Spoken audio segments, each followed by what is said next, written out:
¿Qué tal? ¿Cómo están? Muy buenas noches. Un placer saludarles. Soy Fernando del Rincón. Bienvenido a Conclusiones. Es viernes y algunos de nosotros sobrevivimos la semana. Ahora más que nunca se lo digo, porque no hay que echarlo en saco roto en las circunstancias en las que vivimos, en esta nueva realidad o retorcida realidad, o como le quiera llamar. Yo digo que es retorcida realidad por esta pandemia, este COVID-19. Esta semana número 55 de transmitir desde este estudio en casa. Es un año de transmitir desde aquí y bueno, lo seguiremos haciendo. Lo importante es seguir adelante, adaptarnos como sea. De eso se trata. Bien, pues esta noche, y por ser viernes, obviamente usted sabe que le estaré llevando la cobertura de las elecciones en Perú, Ecuador, Perú. Ecuador, segunda vuelta. La importancia de esta segunda vuelta es que, bueno, tiene que haber necesariamente ya un presidente electo. Así va a ser. Es inevitable. Y en el Perú, bueno, pues hay 18 candidatos, entonces seguramente habrá una segunda vuelta. Además, las distancias entre los punteros son mínimas en términos de porcentajes. En fin, va a ser complicado lo del Perú. Pero bueno, le vamos a estar llevando toda esta información el domingo. Estaremos haciendo cobertura, por supuesto, con el resto de mis compañeros en CNN. Y hoy cerramos con lo que podemos. ¿Por qué le digo con lo que podemos? Bueno, porque ya sabe que hay vedas electorales, hay restricciones por parte de los órganos electorales en cada país para candidatos, para hablar de ciertos temas, para temas de encuestas, en fin. Pero seguimos, ¿no? Dentro de este marco legal y estas limitaciones, lo hacemos. Vamos a empezar, si le parece, por Perú. Y para eso, vamos con los hechos.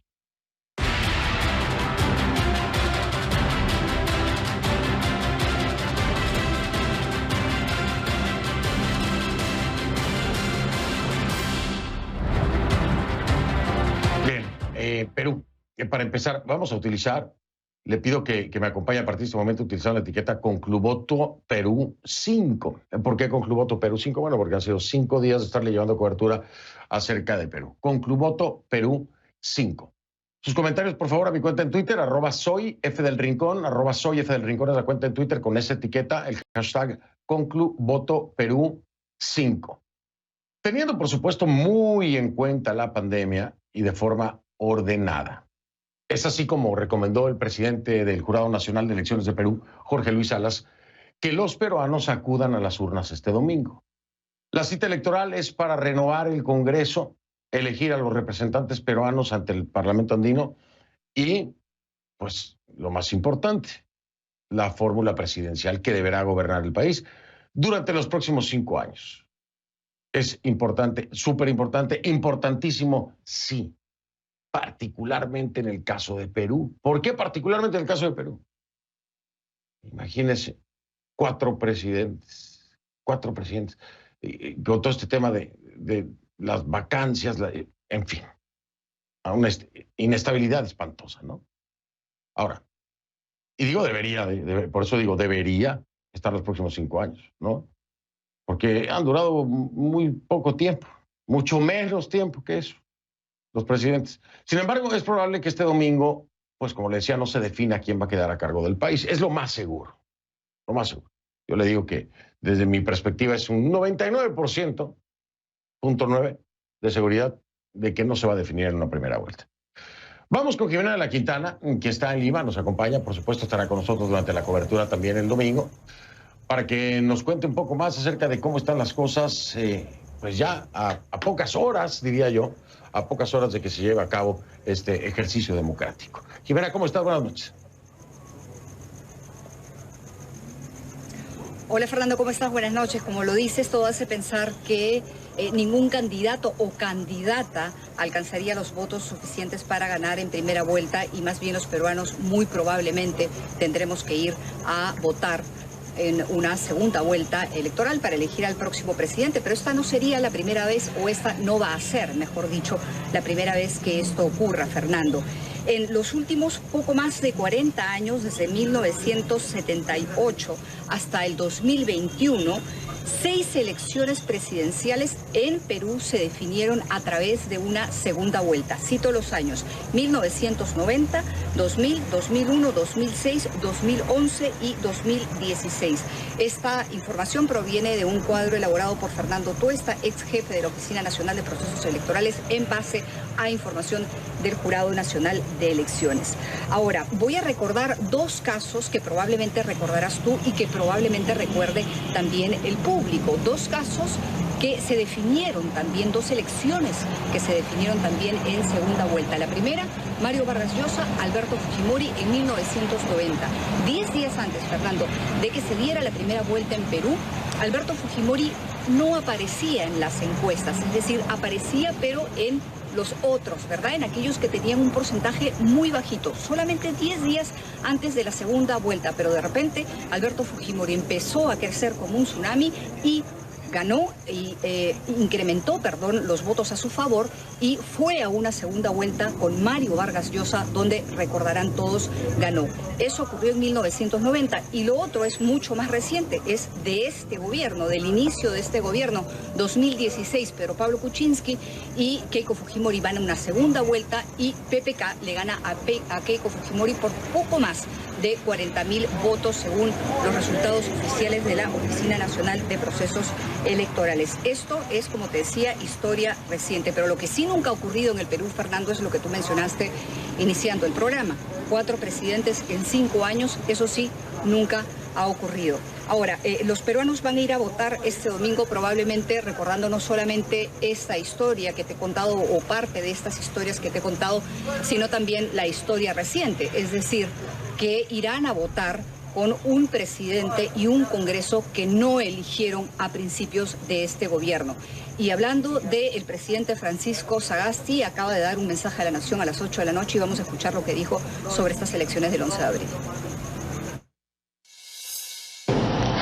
La pandemia del COVID-19 ha hecho necesario que las autoridades electorales tomen medidas excepcionales, de tal forma que la jornada electoral del próximo domingo se realice de manera segura y eficiente. Para evitar aglomeraciones y posibilidades de contagio, el número de locales de votación designado por la OMPE ha aumentado de 4.500 a más de 11.600 y los ambientes en que usualmente se instalaban 2 mesas de votación tendrán ahora solo una. El horario de votación se ha ampliado de 8 a 12 horas y se han ordenado las horas de votación de los ciudadanos de acuerdo con el último dígito de su número de documento nacional de identidad, el DNI. Fernando, este 28 de julio, cuando juramente el nuevo presidente, los peruanos celebramos el bicentenario de la independencia del Perú y creo que nunca nos imaginamos hacerlo en estas condiciones, es decir, en plena pandemia y además luego de una crisis política que has descrito tú ya y que vivimos los últimos 5 años. Regreso contigo. Sí, lo has dicho bien. Nadie se imaginó no solamente la pandemia, sino la inestabilidad política allá en el Perú. Espero con todo mi corazón que después de esta elección, en una segunda vuelta seguramente, se logre encontrar estabilidad en el país. Es lo que necesitan y se merecen todos los peruanos y las peruanas, sobre todo en medio de una pandemia, y que por fin logre encontrar rumbo la política peruana para el beneficio de todos los ciudadanos. Ojalá que así sea. Jimena, muchas gracias. Descansa lo más que puedas. Nos toca el domingo largo, así que pues vamos a estar viéndonos y compartiendo esta cobertura. Gracias por sumarte a ella. Te mando abrazo. Buen fin de semana. Nos vemos el domingo. Abrazo. Nos vemos el domingo entonces. Y ahora nos vamos, si le parece, al Ecuador. Sí, vámonos a Ecuador porque allá también las cosas se van a definir mucho más concretamente que en el caso peruano, ¿no? ¿Por qué? Porque es la segunda vuelta. Solamente hay 2 contendores y tiene que haber un presidente electo. Vamos entonces.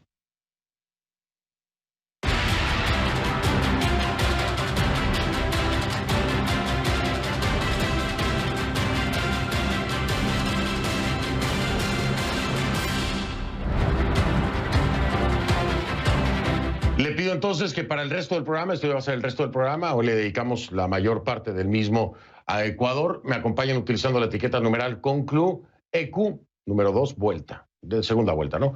Concluecu 2 vuelta. Segunda vuelta. Ese es el hashtag Concluecu 2 vuelta. Tus comentarios en mi cuenta en Twitter, @soyfdelrincón, @soyfdelrincón, con esa etiqueta, hashtag Concluecu 2 vuelta. Ecuador ya vivió su primer día de silencio electoral, por supuesto, antes de las elecciones presidenciales de este domingo. El Consejo Nacional Electoral dice que garantiza transparencia en el escrutinio, pese a las dudas de algunos sectores. Las autoridades informáticas del CNE señalaron este viernes que el sistema de transmisión de resultados tiene varias capas de protección ante posibles ataques externos. Ana María Cañizares nos tiene más detalles.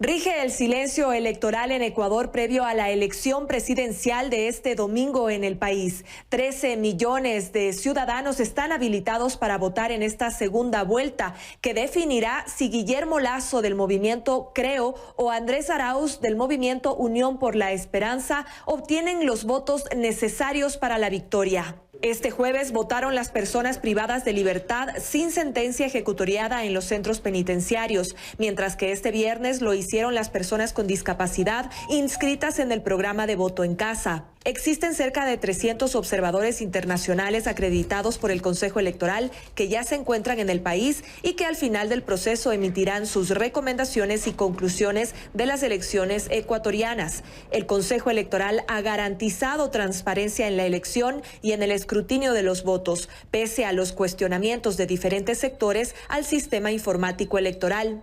Para dar seguridades tanto internas como externas, aplicativos que se manejen ya a nivel geográfico, que permite bloquear, filtrar y separar transmisiones malintencionadas hacia nosotros. El CNE, además, no dio paso esta vez a la metodología de conteo rápido, argumentando que ya no hay tiempo y que en esta ocasión será una sola papeleta de votación que permitirá más agilidad en los resultados.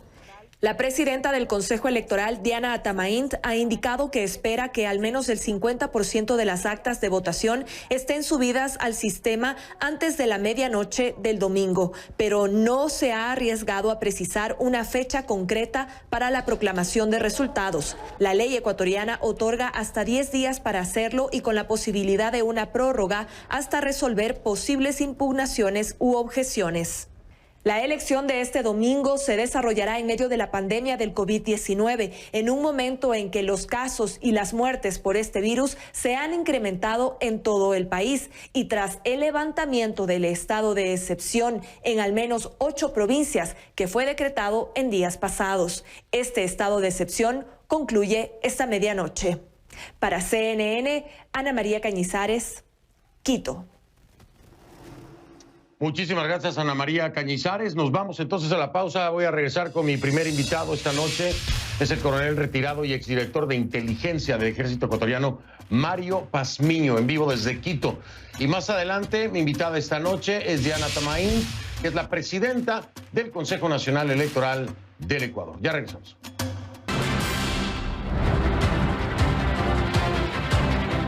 Bien, estamos de vuelta en esta cobertura especial, como le decía, y ahora le voy a dar la bienvenida al coronel retirado y exdirector de inteligencia del Ejército Ecuatoriano, Mario Pazmiño, que me acompaña en vivo desde Quito.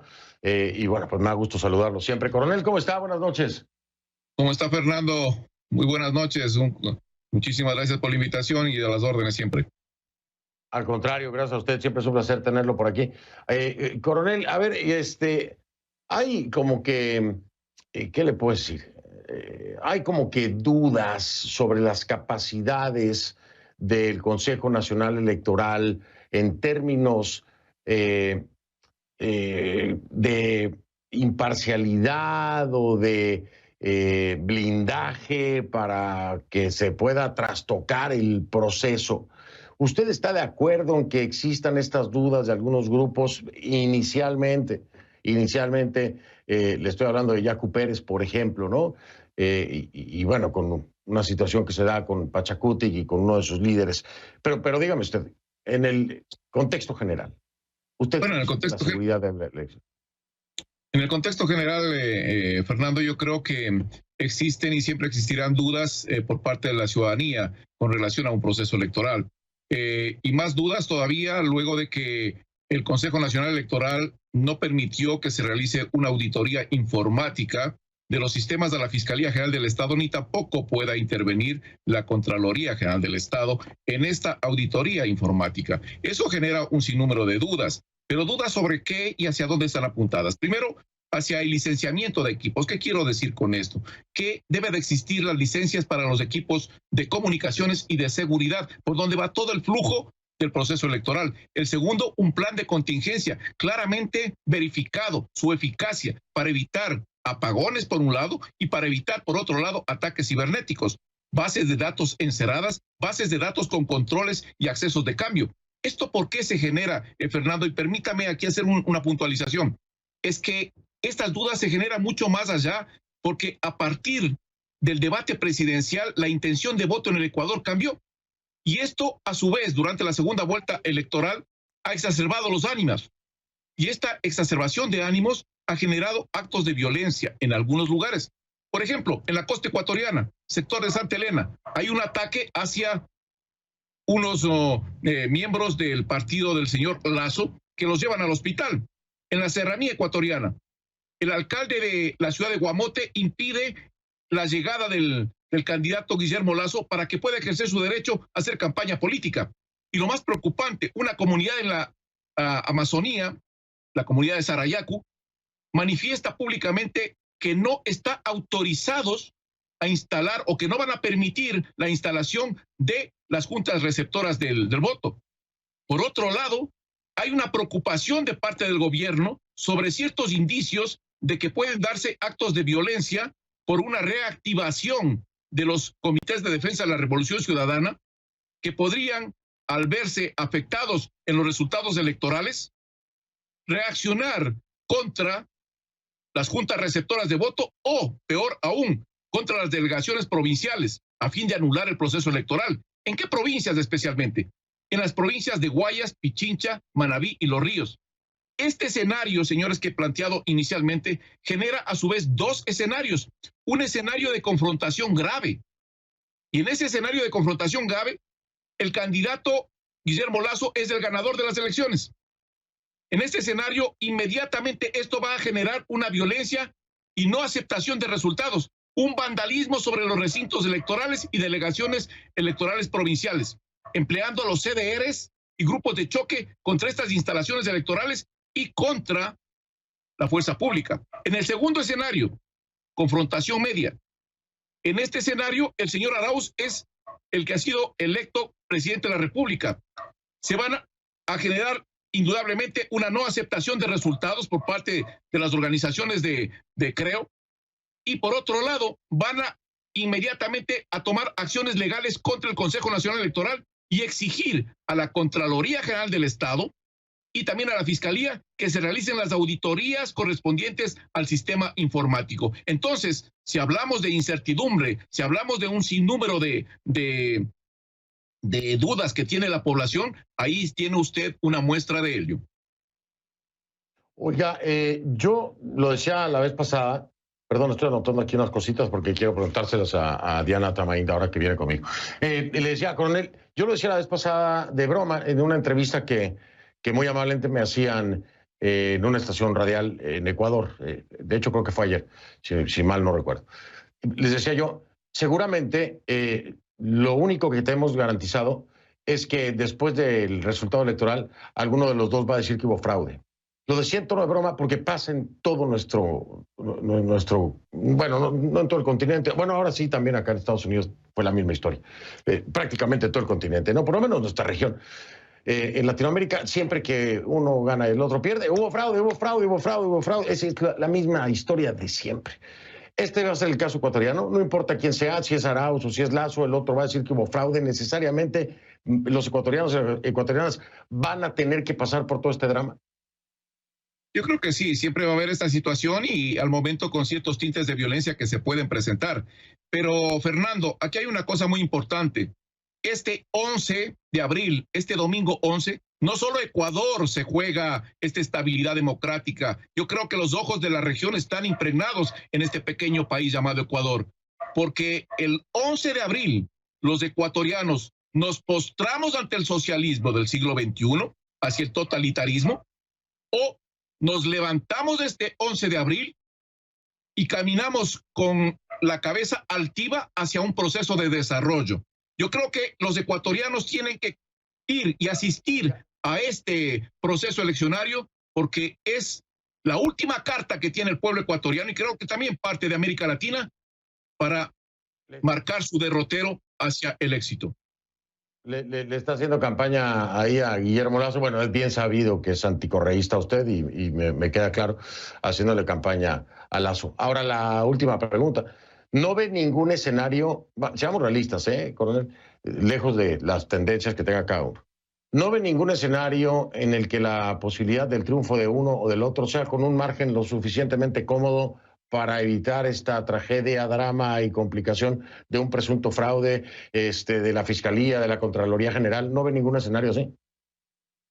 Bueno, al momento más o menos lo que se tiene información es que existe casi un empate técnico con una ventaja para el candidato Lasso, pero esa situación pues tiene que determinarse el día 11. Yo no creo que esto pueda definirse por encuestas, sino tiene que darse luego de que se anuncien los resultados electorales. Pero hay un escenario que es importante, Fernando, y el escenario es qué va a pasar después de ese proceso eleccionario, porque en un caso, pues inmediatamente tendrán que reactivarse y el señor Guillermo Lasso no va a tener mucho espacio de maniobra porque va a tener una oposición permanente que va a tratar de boicotear el asunto. Por el otro lado, si gana el señor Arauz, rápidamente él tendrá y va a hacer es tratar de tomar el control del resto de los poderes del Estado para poder asegurar su gobierno. Y el tema del legislativo, que es tan importante. En fin, el escenario para Ecuador hacia adelante, tristemente yo coincido con usted, creo que va a ser conflictivo al menos los primeros días después de que se defina quién es el ganador de la elección. Tristemente, lo digo tristemente porque no puede ser algo normal, porque ya perdí, adelante, suerte. Es horrible, en Latinoamérica es muy difícil que eso ocurra. Pero bueno, hay algunos países, sus excepciones. Oiga, coronel, me tengo que ir. Tengo a Diana Tamaín ahora después de la pausa, así que hablo con ella. Le voy a extender algunas de las dudas que tiene, a ver qué nos responde. Le mando un abrazo, coronel, gracias. De igual manera, Fernando, muchas gracias por la invitación. Al contrario, muy amable. Y bueno, como le decía el coronel, voy a hacer la pausa para regresar con Diana Tamaín, que es la presidenta del Consejo Nacional Electoral del Ecuador. Ya está lista, la veo por aquí en la...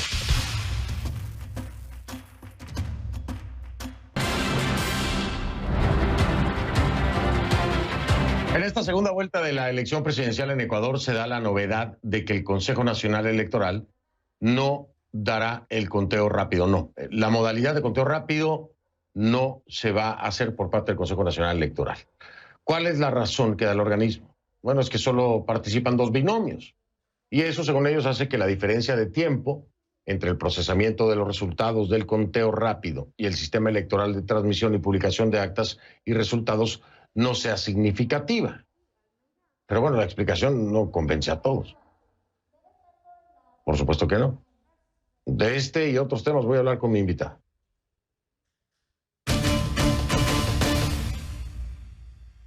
Le doy la bienvenida a Diana Tamaín, presidenta del Consejo Nacional Electoral del Ecuador, en vivo desde Quito. ¿Cómo está, Diana? Bienvenida.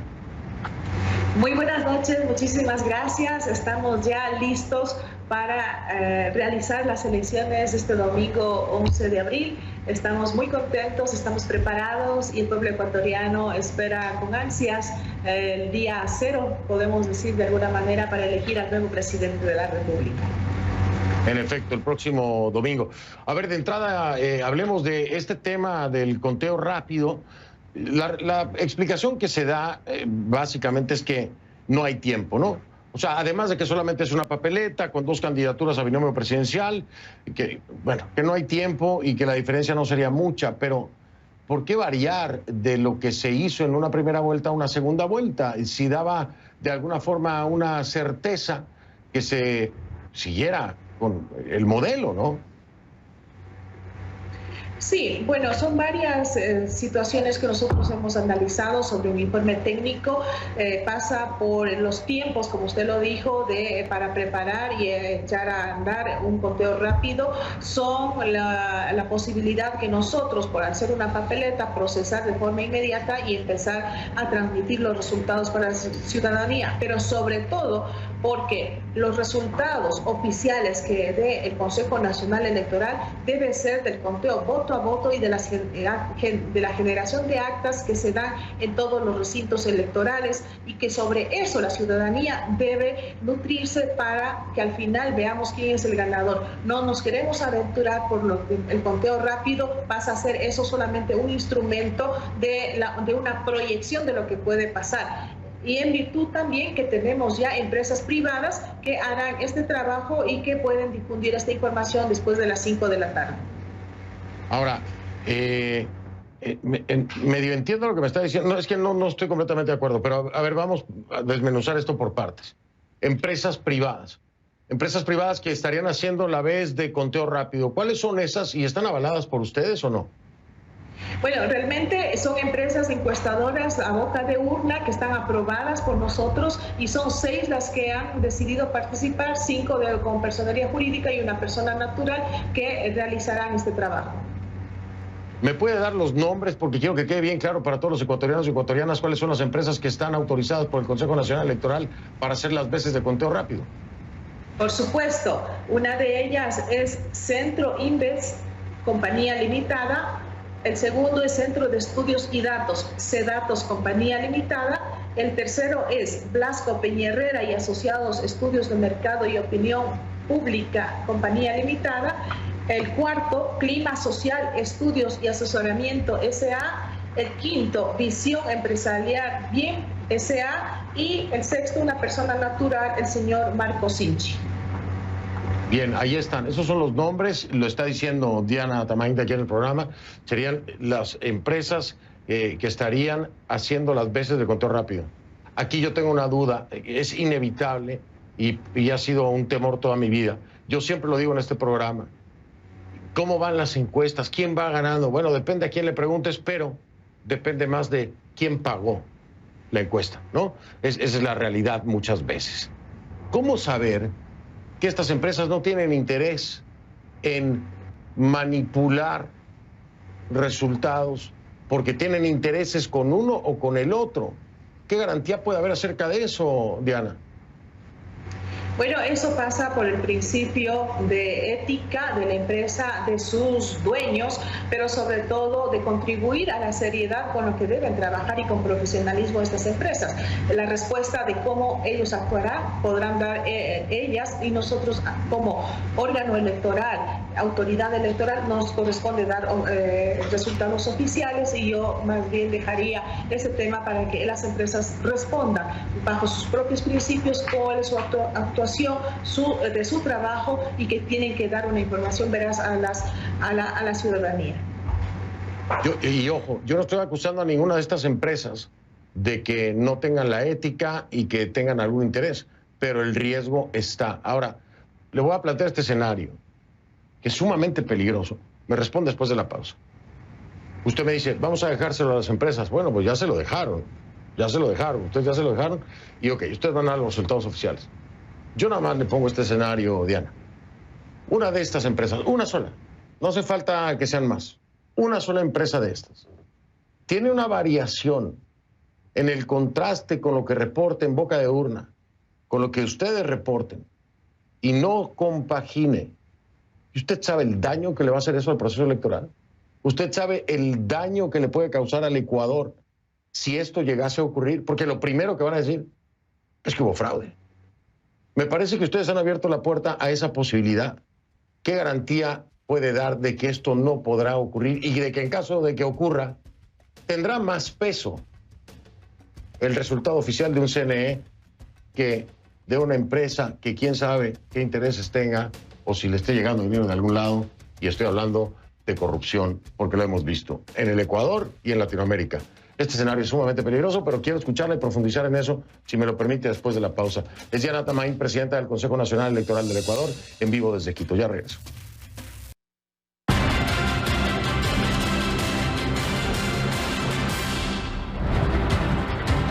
De vuelta con Diana Tamay, presidenta del Consejo Nacional Electoral del Ecuador, en vivo desde Quito. Oiga, Diana, yo en estos minutos que pasaron, profundicé mucho más en la gravedad de lo que me acaba de decir. Porque cuando le pregunto que si el CNE avala a estas empresas que harían las veces de boca de urna y conteo rápido, me dice que sí. Y después cuando le pregunto que qué garantías hay, usted me dice, bueno, depende de la ética de las empresas. O sea, prácticamente no hay ningún regulador. Pues el CNE, a ver si me explico, porque es que no puedo creerlo. El CNE avala 6 empresas, pero no hay un proceso regulador ni normas que cumplir para avalar a las mismas que dependen de nadie más que de ellos y de la plata. Explíqueme, por favor. Bueno, las empresas que son autorizadas por el Consejo Nacional Electoral cumplen ciertos requisitos y por eso se califica y el Pleno les da esta autorización. Pero la ciudadanía debe saber que estas encuestas, estas proyecciones son datos preliminares. Además de esto, debemos tener conciencia y no debemos perder de vista de que son datos que son una proyección y tienen un margen de error. Esa información que salga de estas encuestas a boca de urna o Exitpoll, como se les conoce, no son oficiales y la ciudadanía también debe saber que los resultados oficiales para la proclamación de resultados definitivos los tiene la autoridad electoral. El delegar o dar la posibilidad que esas empresas trabajen con estos sondeos no significa que nosotros perdemos autoridad y que trasladamos esa responsabilidad a estas empresas. Nosotros y la ciudadanía sabe que los resultados definitivos los proclama la autoridad electoral, en este caso el Consejo Nacional Electoral. Diana, ¿y no era más fácil decir, no vamos a hacer conteo rápido y el resultado oficial es del CNE, punto y se acabó? Yo creo que no podemos quitar la posibilidad, esta es parte del proceso democrático, no podemos cerrar las puertas para que estas empresas hagan su trabajo, esperamos que lo hagan con absoluta seriedad y con responsabilidad, pero sin que la ciudadanía olvide que siempre habrá un margen de error porque son proyecciones. Ok, ahí le va este escenario, ¿no? Y usted es la presidenta del Consejo Nacional Electoral. Ubíquese en el domingo, ubíquese en las empresas que están haciendo su conteo de boca de urna. Y de pronto por ahí, antes de que el Consejo Nacional Electoral salga a dar algún número, de repente 3 de esas 6 dicen, ganó Arauz. Las otras 3 dicen, ganó Lasso. ¿Qué van a hacer? ¿Qué haría en ese momento? Efectivamente, las empresas que están calificadas seguramente después de las 5 de la tarde tienen la autorización para sacar estos resultados. Nosotros no los podemos prohibir. Lo que nos corresponde a nosotros es empezar a transmitir la procesación el procesamiento de las actas, el conteo de los resultados, que es lo oficial, y la ciudadanía tendrá que contrastar y mirar lo que dice el Consejo Nacional Electoral y quedarse con una información preliminar o una proyección que es lo que da. Creo que la ciudadanía está muy clara y no hay por dónde perderse en saber que los resultados que el Consejo Nacional Electoral irá dando en tiempo real a la ciudadanía, cómo va la votación de cada candidato, es lo que será al final el determinante para proclamar el ganador. Diana, perdóname con todo respeto, a mí no me convence para nada, porque un movimiento a favor de uno o del otro se puede iniciar perfectamente con el pretexto de que hubo fraude, porque estas 3 dijeron que yo gané. Y eso no lo van a poder parar, porque la ciudadanía de todas formas ya tiene dudas. La ciudadanía tiene dudas, ¿por qué? Porque no se hizo una auditoría informática, porque no se permitió la revisión y la intervención de la Contraloría General. Ya tienen dudas, Diana. A ver, todas las denuncias de supuestos fraudes se ha tratado y están resolviendo en la Fiscalía General del Estado. La Fiscalía ha requerido de la información del Consejo Nacional Electoral y nosotros hemos entregado absolutamente todas las que han sido requeridas y le corresponde a la autoridad pronunciarse cuando ellos crean conveniente. Pruebas de fraude, quienes los tengan, tendrán que entregar a la Fiscalía. Nosotros cumplimos con nuestro trabajo transparente porque no lo hemos hecho solo la preparación del proceso electoral y el trabajo del cambio del sistema informático o del reforzamiento del sistema informático. Hemos tenido la asistencia de expertos internacionales que vienen de la Unión Interamericana de Organismos Electorales, de Naciones Unidas, de la OEA, de la Unión Europea y que han trabajado con nosotros e incluso las mismas organizaciones políticas políticas tienen auditores, tienen expertos que han participado en todo el proceso de preparación de las elecciones para llegar al 11 de abril. Damos todas las garantías que nuestro trabajo es transparente y los resultados que se proclamen serán lo que efectivamente el pueblo ecuatoriano exprese en las urnas. ¿A qué hora calcula Diana Tamain que se dé el primer informe por parte del Consejo Nacional Electoral? Nosotros aspiramos, teniendo un tiempo conservador, un tiempo prudencial, que a partir de las 7 de la noche se pueda empezar a transmitir los primeros resultados de las actas que se vayan procesando en las diferentes delegaciones del país. Ahora, como usted misma lo ha dicho, aquí nada más hay, o sea, son 2 personas nada más las que van a estar en la papeleta. Esto debería de acelerar el proceso.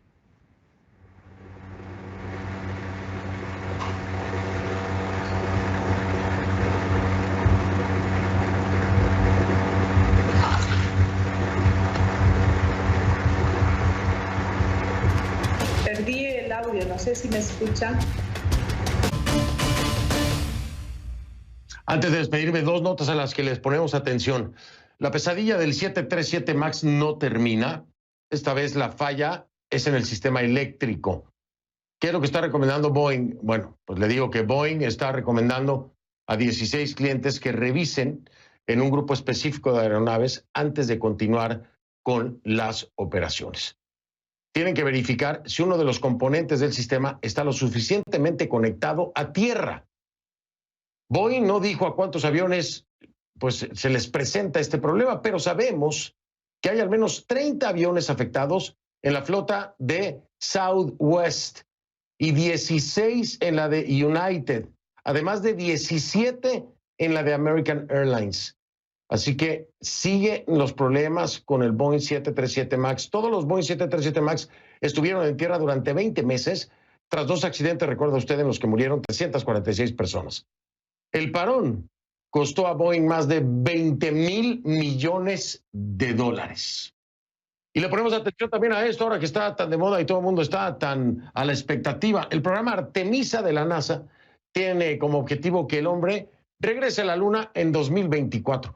Mucho cambiado desde el programa Apolo en 1972, y esta vez la NASA hace un guiño al progreso social. Artemisa llevará por primera vez a la Luna a una mujer y a una persona de color.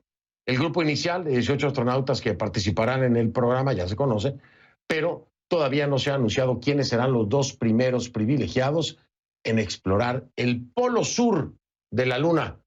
La misión servirá de prueba para en un futuro llevar astronautas a Marte.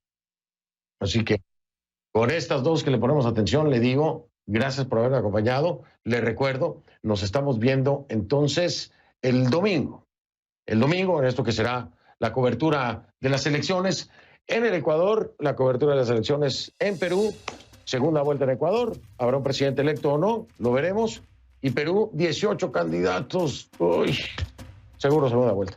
Soy Fernando del Rincón, es viernes, algunos sobrevivimos la semana, pásala bien.